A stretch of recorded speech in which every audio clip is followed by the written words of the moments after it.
A'udzubillahi Bismillahirrahmanirrahim.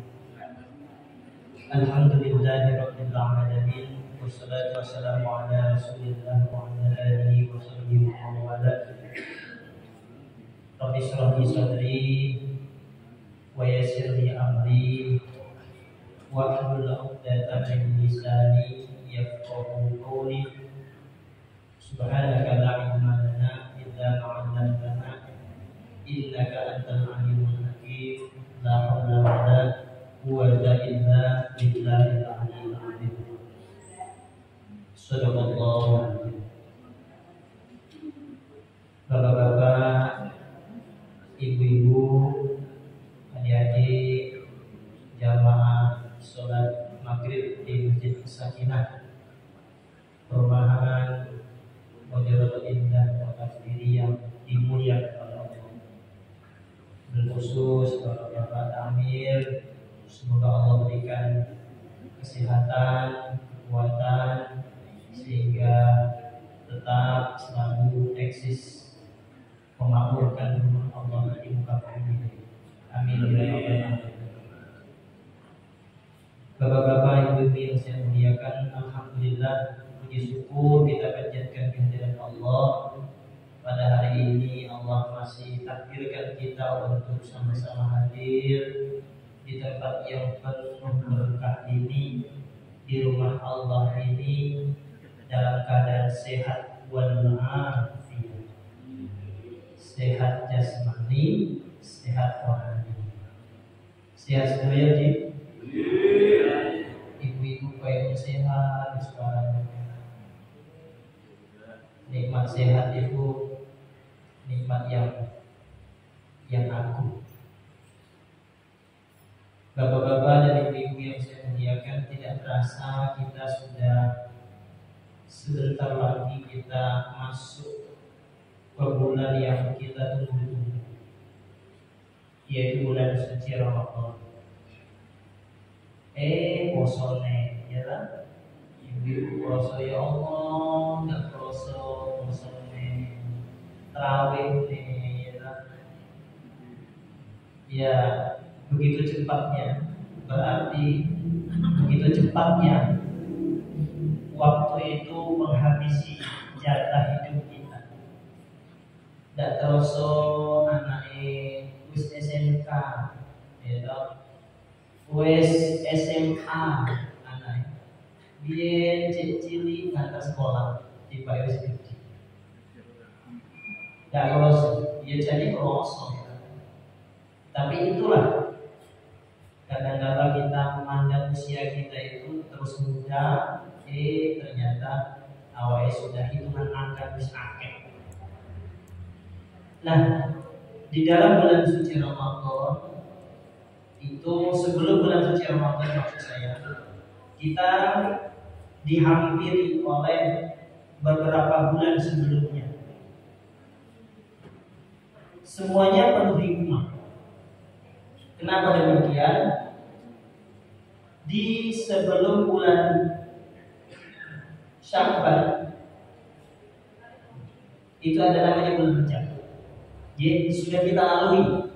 Insya Allah bulan Rajab yang kemarin sampai kita meninggal dunia, kita tidak bakalan bisa berjumpa. Berbahagialah teman-teman, bapak-bapak, ibu-ibu yang mengambil kesempatan di bulan Rajab kemarin. Ada yang puasa, ada yang mengamalkan surat-surat hafal, membaca Quran. Berbahagia. Kenapa? Karena bulan Rajab yang kemarin itu tidak bakal ketemu lagi sampai kita dipanggil oleh Allah. Percaya? Nah, di dalam bulan Rajab itu ada satu peristiwa yang semuanya kita tahu bahwa yang namanya sholat itu, apapun kewajiban, apapun situasinya, kondisinya kita, itu tidak boleh ditinggalkan. Berbeda dengan kewajiban yang lain. Sebentar lagi kita akan masuk bulan Ramadan. Ramadan itu termasuk salah satu rukun Islam. Ramadan. Yang pertama kan rukun Islam itu syahadatain, ucap asyhadu an la ilaha illallah wa asyhadu anna Muhammadar Rasulullah. Syahadat. Yang kedua sholat. Yang ketiga puasa. Yang keempat membayar zakat. Yang kelima haji. Nah, bulan yang akan datang, bulan Ramadan, kita memasuki keempat itu. Yo syahadat, yo sholat, yo poso, yo zakat. Jadi di bulan Ramadan itu keempat-empatnya kita lakukan. Tidak ada di bulan lain. Kalau haji ya di kota Kediri ini, kalau yang berangkat tahun ini, insya Allah tanggal 11 Mei itu berangkat. Betul. Tanggal 11 Mei tahun ini yang berangkat tahun ini haji. Lah, kita bahas malam ini karena ini kayaknya setelah ini kita libur karena Ramadan, ya kan? Ono malam besok ya habis tarawih, malam Rabu besok. Gitu. Nah, saya pengen sebetulnya kita sudah masih dalam berbulan masalah tohar. Butuh belum? Nah, malam ini kita agak melonjak sedikit karena ini mau puasa. Kita ambil babnya bab sholat. Kenapa demikian? Karena rentetan pada bulan Rajab kemarin. Sholat itu tidak seperti yang lain. Contoh, kalau haji ini sama-sama kekuatannya sama-sama rukun Islam, 5 tadi kekuatannya sama. Tapi kalau haji itu wajib bagi yang mampu. Mampu itu yang mampu fisiknya, mampu perjalanannya aman, mampu ongkosnya. Semuanya mampu. Angin duwe tapi fisiknya gak kuat ya digolong gak mampu. Gak usah mokso. Oke, haji ini termasuk rukun Islam tapi bagi yang mampu. Berarti gak semua orang diwajibkan. Oke. Kemudian yang di atas haji sebelum haji adalah zakat. Zakat ya sama. Bagi yang duwe harta kelebihan harta benda, yo wajib mengeluarkan zakat itu. Zakat itu kan ada 2, ada zakat mal, ada zakat fitrah. Zakat pensucian jiwa kita namanya zakat fitrah. Yang kedua zakat mal, pensucian harta kita. Loh, zakat ini gak semua orang wajib. Lupa, zakat fitrah itu wajib. Tapi ada ukuran nih. Bagi orang yang wajib mengeluarkan zakat fitrah itu ukurannya ada makanan pas malam hari atau hari raya, kemudian dia bisa mencari sesuap nasi. Intinya ada kelebihan, ada makanan pada malam dan hari raya. Loh, saya ini ukuran kalau ini apa? Rata-rata awal terkena hitung wajib zakat fitrah. Soalnya apa? Turun-turun. Komandan lembaga. Ya toh, iya. Ini ngekei dapat THR, ini dapat ini, ya toh, bonus kok. Jadi zakat fitrah itu wajib. Dan zakat fitrah itu hanya dilakukan selama bulan suci Ramadan. Bulan Syawal nggak ngomong zakat fitrah. Berarti zakat ini, apalagi zakat mal, nggak semua orang. Loh, berarti yang nomor 4 ini tidak semua orang diwajibkan. Bagi orang-orang tertentu. Kemudian yang ketiga di atasnya itu adalah puasa. Puasa wajib, nanti puasa Ramadan. Lah, puasa itu juga enggak semua orang wajib puasa. Ini atau yang gak puasa. Ya Allah.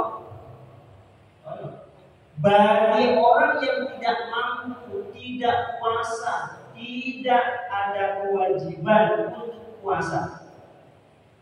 Orang yang ada penyakit, kata dokter, enggak, sampean kalau puasa, penyakit sampean tambah parah, tambah demen. Nah, nanti ada rusak tidak puasa. Di dalam perjalanan mulai di Sumatera, mulai di dalam perjalanan pas Ramadan, yo artinya musafir, berarti tidak ada kewajiban untuk puasa. Dalam perjalanan, yo sakit, nggak ada kewajiban. Dan boleh tidak puasa, tapi dipilah-pilah.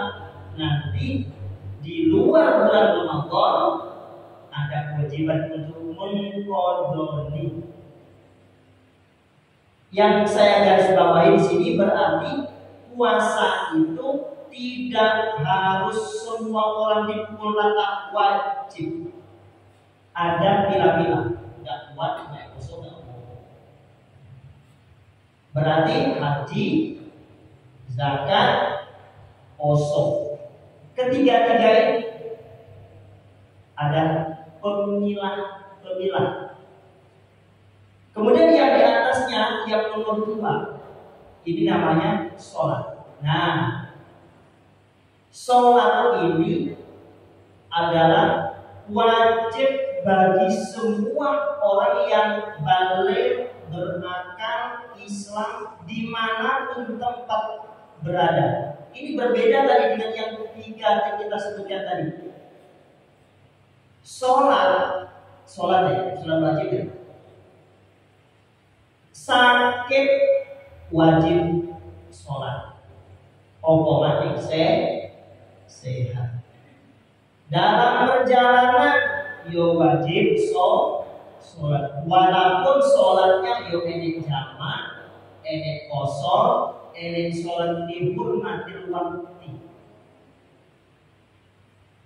Jadi kalau mau kusuk sholat, sehat yo sholat, sakit yo sholat. Kalau poso kan ya, sehat yo wajib poso. Kalau sakit kira-kira sakitnya nemen membahayakan jiwanya, maka dia tidak wajib puasa. Tapi di luar Ramadan dikodok. Tapi kalau sholat, boh sakit, boh gak kuat, boh lagi wajib sholat fardu, wajib termasuk rukun berdiri. Jadi rukun sholat itu kan ada 14, ada yang 18, gitu. Kalau yang 14 itu adalah di dalam satu rukun itu dihitung satu rukunnya, itu 14. Tapi kalau yang mengatakan rukun sholat itu 18, maka di dalam satu rukun itu, di dalam satu gerakan itu termasuk contoh ruku itu satu rukun, ruku itu satu rukun, kemudian tomatina di dalam ruku itu ya satu rukun, jadi 2 rukun. Itu namanya jumlahnya 18. Nah, di dalam sholat itu yang pertama adalah qiyamul qadri, berdiri bagian puasa. Bagi yang mampu untuk sholat maghrib, isya, subuh, zuhur, asar, berdiri itu termasuk rukun sholat. Dia kuat, ngadeg maghrib Allah, dia kuat, melaku kuat, gitu, ngadeg suwi kuat, ujuk-ujuk, aku malas ngadeg, nungguin maghrib Allah, batal sholat. Rukunnya tidak terpenuhi. Kenapa? Sholat wajib itu termasuk berdiri, bagian mampu untuk berdiri itu termasuk rukun sholat. Loh, bagian yang mampu dia, aku gak kuat nyadar suwi, aku gak kuat nyadar, aku kuat tunggu. Nah, berarti kan ada rusak, ada penghalang dia nyadar. Berarti dia tidak bisa berdiri, dia mampu hanya duduk, maka duduk dia sholat, walaupun sholat fardu. Halo, paham ya? Duduk kayak apa? Yo ini kursi duduk ketika ngadeg, duduk. Gitu ketika ruku, sujud, kemudian dia langsung sujud. Ya pokoknya nggak berdiri. Atau langsung duduk di lantai, nggak mau. Pak, pulau nggak kuatan sakit dulu. Kaki pulau itu menjauh, ada kakinya nggak bisa ditekuk, you know, kaki nyelonjor jatuh ke depan. Yang nggak mau, selonjor kaki ke depan. Berarti sholatnya posisinya duduk. Gak kuat tunggu, pulau gak kuat duduk, kuatnya balik. Yo balik. Gak kuat balik ya. Dia posisinya balik miring, bondelentang, bondelukuk, ya. Pokoknya posisinya di mana dia mampu. Gak kuat kabel, gerak badannya gak kuat, intinya dia masih waras deh. Dia masih bisa membedakan itu satu sewu, ya toh, iki bojoku. Ini kan waras, ya. Nah, kalau iki sopo, itu kan sudah pikun, sudah dalam arti kata tidak waras, itu tidak ada kewajiban untuk sholat. Yang kita bahas ini yang normal. Normal itu adalah jasadnya, tubuhnya tidak kuat apa-apa, tapi pikirannya masih ingat, masih waras, masih sehat, rohnya.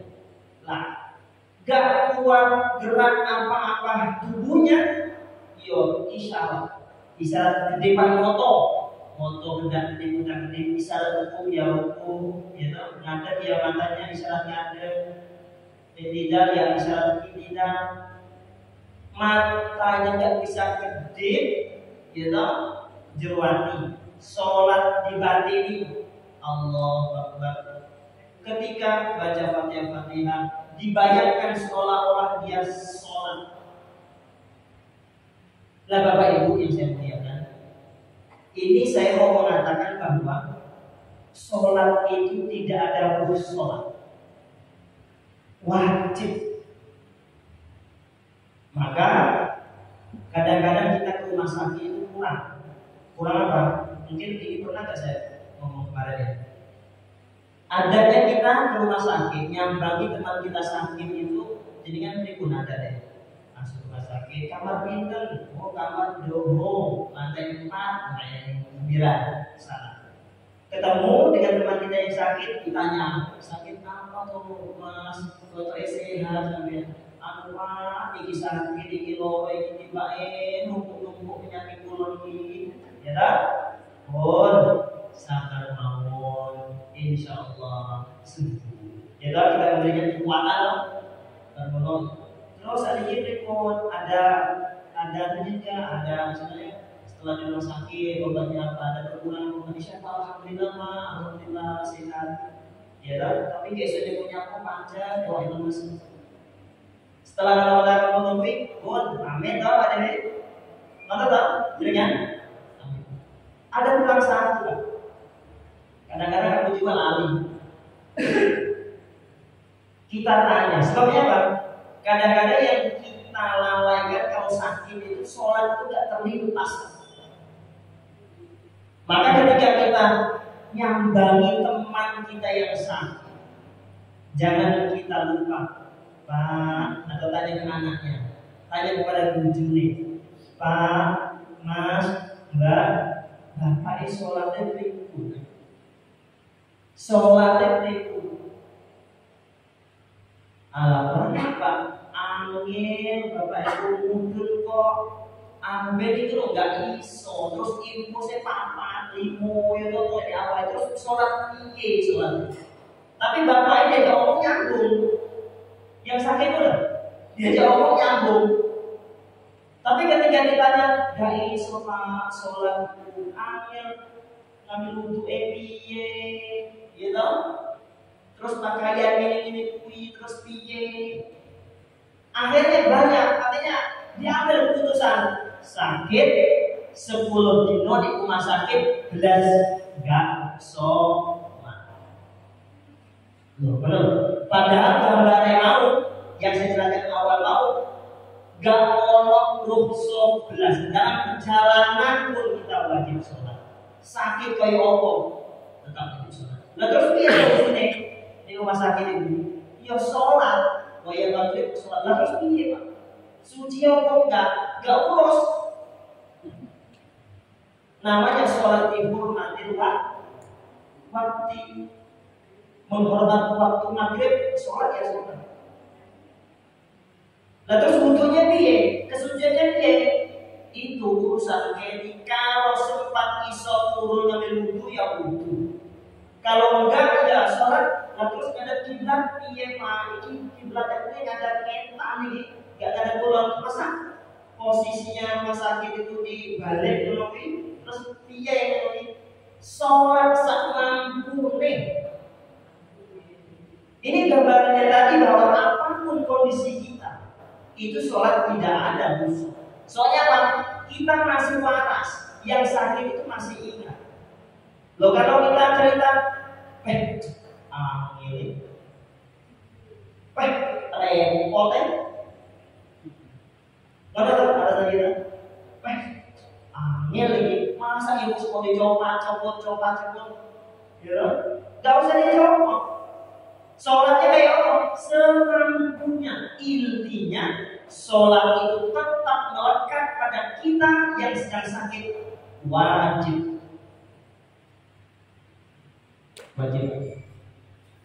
Lah ini kadang-kadang kita menyepelekan. Ada ibu-ibu ya, halo ibu-ibu, kerumuh aja. Ya Allah, jadi kan tahu hukum nanti jadi panitia resepsi itu. Selain itu,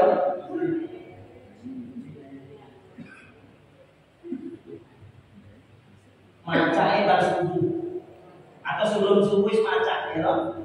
Oh iya, macak. Jam aku tahu macam-macam jam telu itu Pak. Hiasnya stop.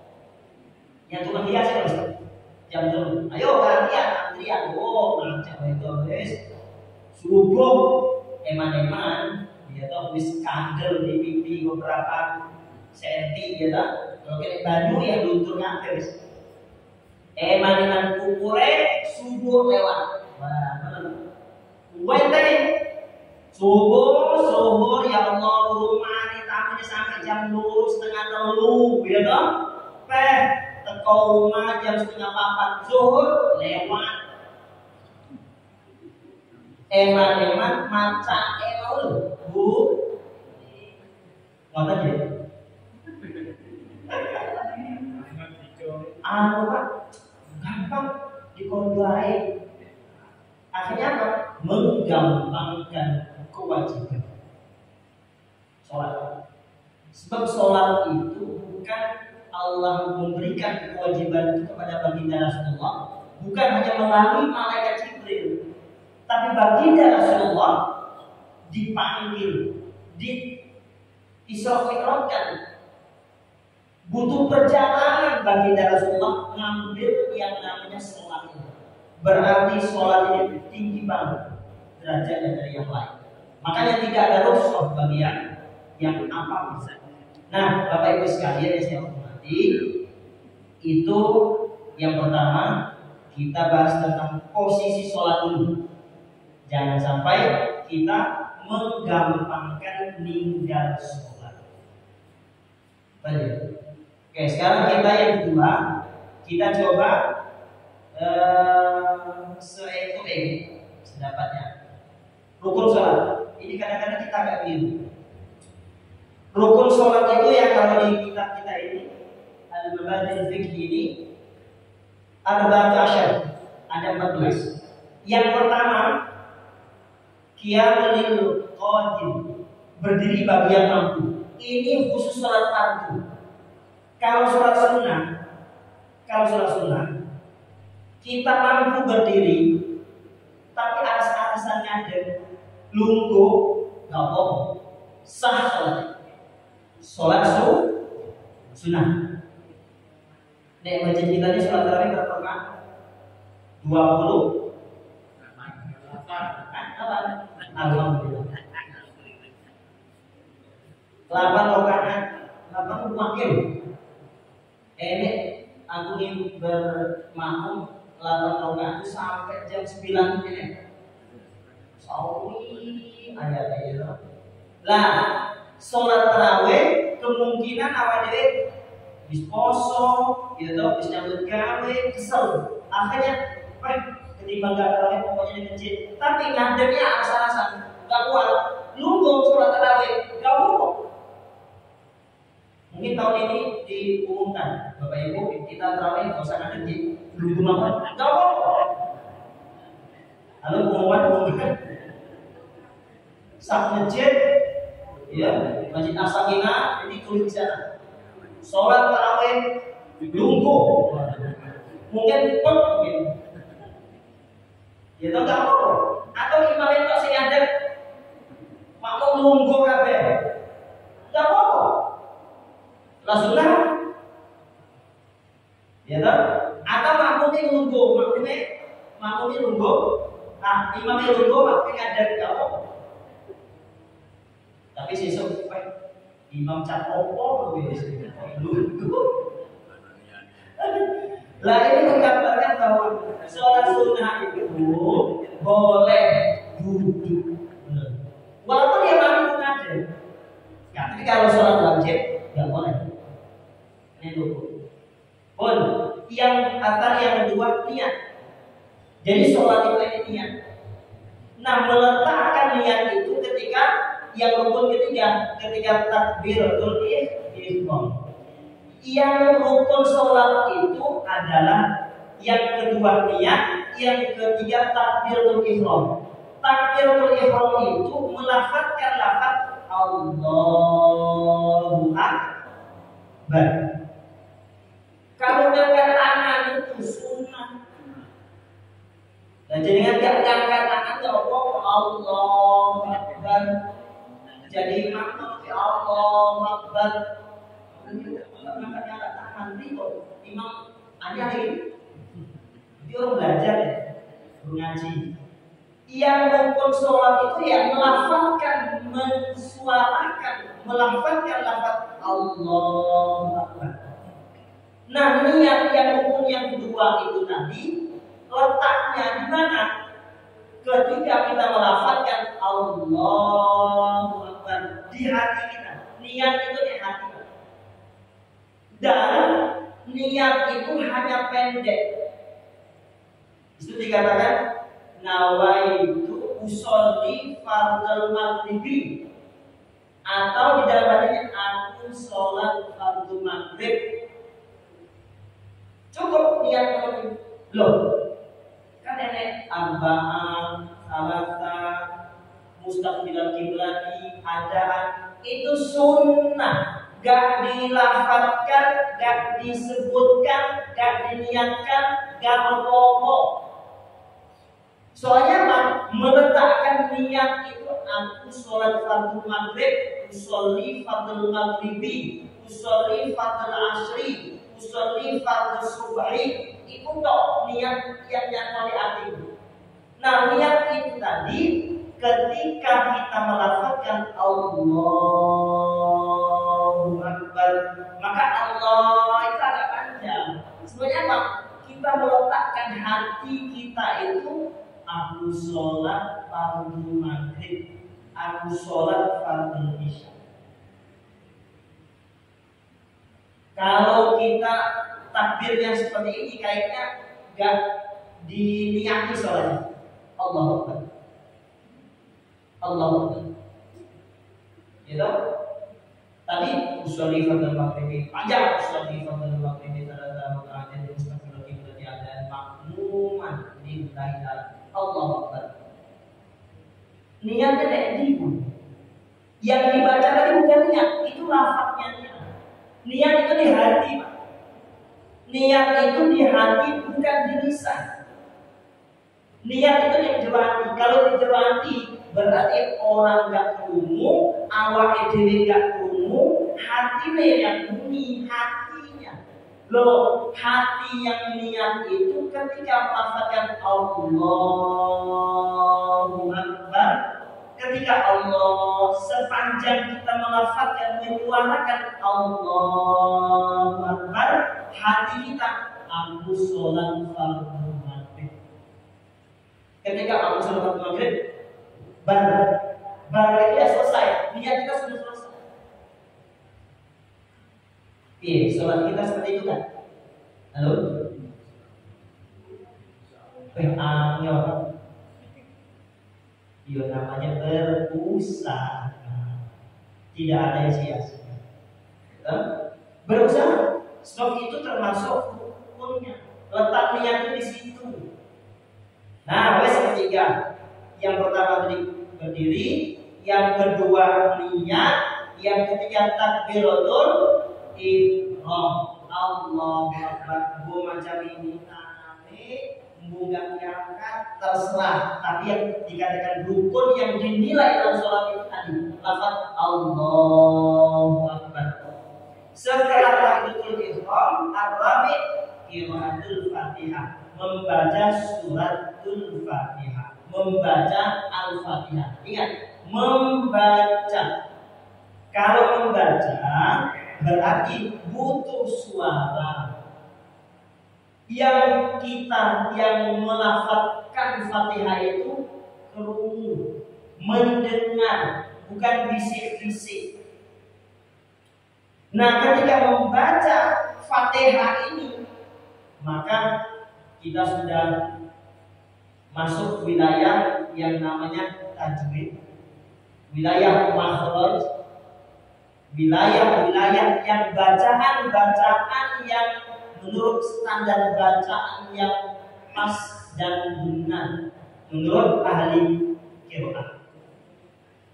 Nah, baca Fatihah ini adalah termasuk rukun. Jika kita tidak baca Fatihah, maka sholat kita dianggap rukun yang kurang. Jika rukun sholat kita kurang, maka sholat kita tidak dinilai oleh Gusti Allah. Karena termasuk rukun. Oh, nanti kita bahas lain hari Fatihah. Nah, di situ ada setelah takbiratul ihram itu ada 3 bacaan. Setelah kita Allahu Akbar itu ada 3 bacaan. Yang pertama membaca doa iftitah, yaitu ini sunnah. Yang kedua membaca Fatihah, ini termasuk rukunnya sholat. Setelah baca Fatihah baca surat Al-Quran yang lain atau membaca ayat Al-Quran. Nah, ini juga sunnah. Umum enggak baca doa iftitah, enggak baca ayat Fatihah atau yusah sholat. Ini yang ke berapa tadi? Yang keempat qiraatul Fatihah. Kemudian yang kelima al-khamis ruku. Nah, termasuk yang dikatakan rukun sholat itu, ya rukunya itu Pak. Rukunya, bukan bacaan ruku. Bacaan ruku apa? Subhanallah biar yang dinilai itu di dalam sholat itu adalah rukunya, gerakan ruku. Maka di dalam rukun sholat itu dibagi 2. Ada rukun qauli, ada rukun fi'li. Kalau rukun qauli, suatu rukun yang di dalam sholat itu harus diucapkan, harus disuarakan. Termasuk Fatihah itu namanya rukun qauli. Rukun yang berbangsa qauli, harus dilafazkan, harus diucapkan. Nah, rukun itu rukun sholat yang berbangsa fi'li, yang berbangsa atau yang dikategorikan rukun sholat, yaitu yang dikategorikan rukun fi'li, perbuatan, gerakan. Dan rukun ini harus disengaja. Contoh ya rukuk musim apa? Malam lebaran kan akhir petasan. Pas deh wailil maghdubi alaihim waladdallin. Amin. Tadinya utuh. Baru menunggu deklarasi masjid. Semua anak-anak nyumut bercok. Bau antar suara wailil maghdubi alaihim. Dua langsung kaget tapi langsung ruku. Kaget, ada yang bercok dulu. Kaget, wailil maghdubi alaihim. Dua posisinya langsung ruku. Ruku itu kaget, bukan yang mercon, gitu. Loh, ruku mergo mercon mau lo. Dia harus kadang ruku. Ruku sekalian. Padahal mau ganti dia di ruku. Rukunya itu mergo kaget ini mercon. Lalu ruku kalau dua kaget balik ya Pak. Balik baru ruku. Ruku yang kedua ini sah. Ruku yang kedua ini yang termasuk rukun fi'li. Kenapa? Rukunya disengaja. Yang pertama tadi nggak semua. Kalau dia rukun yang pertama tadi ruku yang pertama tadi langsung sekadong ini terus ruku nggak sah. Kenapa? Karena ruku itu semua rukun sholat harus disengaja. Kalau nggak sengaja, baleni sengaja. Nah yang kedua baleni ben sengaja itu dihitung. Paham ya? Dua. Diskadok batal lagi. Sami Allah bihamdihi. Nggak bisa. Rukunya batal. Kalau itu baleni dua. Ada kayak ruku baru. Allah. Ruku yang kedua. Yang kedua ini sah. Nah ini pembahasan. Nah rukun ya, yang dimasukkan rukun sholat itu yang rukun tadi, rukun. Itu satu rukun. Kemudian di dalam rukun itu ada lagi satu rukun yang tersimpan apa? Tomanina di dalam rukun. Tomanina itu mandek sebentar. Berhenti sebentar, minimal bacaan subhanallah. Mandek baru tidak. Lo kalau rukuk tapi gak mau mandek berarti kurang rukun kita kurang. Paham ya? Nah dari rukuk i'tidal sama. I'tidal itu berdiri bangkit dari rukuk. Namanya tidak. Loh, tidak itu ngadepnya seperti kita ngadep awal mau. Ketika mau sholat, kan ngadepnya seperti ini loh. Ketika kita tidak dari rukuk, tidak sami Allah. Yo ngadepnya ngadep kanan, ayo ngadep awal mau. Gak bisa ngadep awal mau seperti ini. Ketika tidak sami Allah. Ini kok langsung sujud. Gak bisa Pak. Tidak itu benar-benar ngadep seperti kita ngadep awal. Kan ini kok ngadep awal ini gagah pasti tidak dan sallallahu Allah. Loh, kok ini? Padahal iso ini deh. Kok ini? Gak bisa. Harus ngadepnya betul-betul ngadep kayak tahu Pak.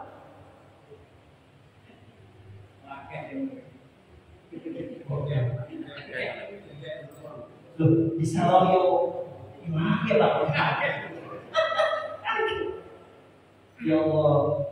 Jadi, nah, i'tidal bangkit dari rukuk itu rukun, mandeknya itu ya rukun. Kadang-kadang nggak mandek Pak i'tidal. Apa? Ya Allah minta langsung. Ayo, rukuk. Allah Akbar. Kayak orang mau puncak ini. Lah harus ini rukuk sampai Allah Jadi bacaan sunnah yang ada di bacaan setiap gerakan rukun itu adalah mengamankan supaya kita ini tomatina gitu loh. Tapi kayak bacaan yang kita tomatina nggak pokok, rukunnya terpenuhi. Lah ini enggak. Ya harus yo kan tenang. Baru nanti madep baru rukun setelah. Oh iya. Untuk rukuk, posisi rukuk kita itu bagaimana yang benar? Rukuk ya. Kadang-kadang kita tuh nunggu ada rukuk yang ini aja. Yang benar itu bagaimana? Ya, bon, ini rukuk itu wong lanang karo wong wedok itu berbeda. Cara rukuk orang laki-laki sama wong wedok, ibu-ibu itu berbeda. Jadi ada beda. Kemudian kalau rukuk itu yang tangan ini epe-epe ya. Epe-epe ini menyentuh lutut. Ini kan lutut. Jadi harus di lutut ini, Pak. Jadi ini menekan. Nah kalau wedok ini ke dalam. Nganjal loro karo bahan itu. Beda break. Apa caranya? Sudut. Ya, jadi tangannya dikempit masuk ke kedua-dua barangnya itu cek ngajar. Tapi kalau orang dibuka. Nah ketika dibuka, coba lihat tubuh saya. Ketika dibuka ini kan tidak dibuka ya. Ketika dibuka, roto Pak punggungnya. Posisi kita lihat di sini. Jangan sini Pak. Dan ada lagi posisi tangan di bawah lutut. Spot. Enak tahu? Ada. Tapi standarnya sholat itu tidak terlalu gerakannya tidak terlalu. Artinya Pak, kalau kita melaksanakan rukun sholat itu kita ini jadi sehat, nggak terpaksa, nggak ada yang loro. Kalau kita sehat ya. Jadi ini mana? Lihat di sini. Kemudian yang punggung kita tuh datar. Nggak ini Pak, atau nggak ini. Kecuali sakit pinggang, rumah sakit nggak mau. Bahkan ini kerat buat tuh akhirnya aku ini bisa lagi. Jadi epe-epe ini di lutut ya, di lutut. Nggak di bawah lutut, nggak di atas lutut. Ini harus ini lutut. Dan ini waktunya sudah.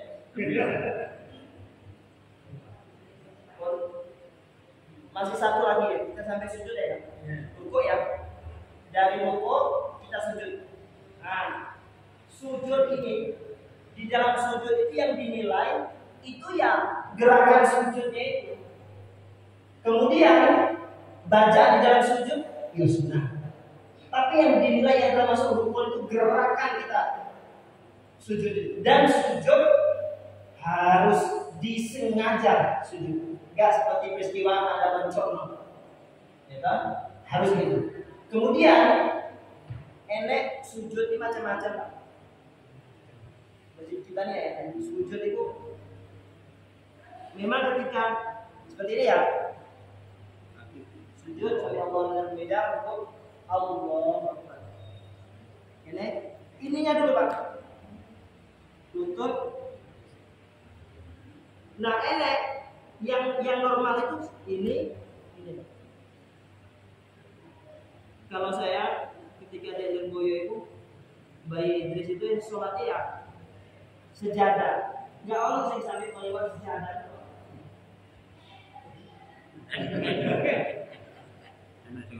Melebar. Video Pak ya. Lah ya. Teman-teman kesel Pak sholat subuh ini kesel. Iya, sholatnya ini. Yang ini. Kalau wedok ya nggak boleh. Yang mana agak digagangnya. Biasa pokoknya kalau kita lama posisinya benar, suwi kita sujud itu nggak kesel, pasti nggak bisa. Tapi kalau terlalu berarti ruku kita nggak sempurna, kesel. Dan harus ditekan, kita tekan, diangkat. Dan ini harus nggak aneh sempurna halak. Umpama ini kertas. Kalau kertas ini kita tekan gini, dia nggak ikut ngangkat, itu nggak apa-apa, tetap sini. Tapi kalau ada kertas yang nempel, kertas ketika kita tangi nempel, itu nggak bisa, nggak sah. Paham ya? Berarti ada penghalang kita sujud. Tapi kalau yang kertas mau tetap nempel di sejadah, berarti dia bagian dari tempat sujud, itu nggak apa-apa, bukan dikategorikan penghalang. Tapi kalau dia ketika sujud, kita sujud ini, kemudian kita tangi, dia katut kelek tidak, berarti untuk sujud kita ini tidak sah, ada penghalang. Pun sampai rukun ke masih banyak. Sebetulnya kita mau sama-sama Fatihah sama Tahiyat. Tahiyat itu termasuk rukun sholat yang berbangsa qauli, harus dibaca Tahiyat itu. At-tahiyyatul mubarakatus sholawatut thayyiban. Ada tasbih thayyibatulillah, assalamu alayka ayyuhan nabiyyu wa ya Allah, dibaik itu sholat bener orang sholat itu. Makanya butuh ngaji. Insya Allah ketemu di bulan puasa. Nanti bulan puasa terus bagi menarik berkok. Yes. Pun semoga ada manfaatnya. Insya Allah kita Allah berikan panjang umur, dan kita jangan setelah kita belajar seperti ini, ya Allah, soal sudah kita ompor, enggak, semuanya diterima oleh Allah. Enggak ada Allah itu namanya masih pasti diterima. Cuman kita kalau sudah tahu, kita berusaha bagaimana ibadah kita ini terus semakin usia masih tersisa sedikit, ibadah kita yang semakin berbobot. Jangan mulai Allah mulai sholat, Allah sholat, mau kuwi sudah kecil, mau kuwi ya wes, berarti nggak ada kecuali. Itu yang dapat saya sampaikan. Semoga kita panjang umur, Allah berikan dulu panjang, kita sama-sama ketemu pada bulan Ramadan ini. Amin ya rabbal alamin. Bismillahirrahmanirrahim. Allahumma shalli ala sayyidina Muhammad walhamdulillahi alamin. Bismillahirrahmanirrahim. يا ربنا لك الحمد كما ينبغي لجلال وعظيم اللهم يسر لنا الامور وفي جميع امور الدنيا والدنيا واحسن مرادنا بالخير الله واحسن مرادنا بالخير الله واحسن مرادنا بالخير الله اللهم ربنا آتنا في الدنيا حسنة وفي الآخرة حسنة وقنا عذاب النار والحمد لله رب العالمين. Assalamualaikum warahmatullahi wabarakatuh.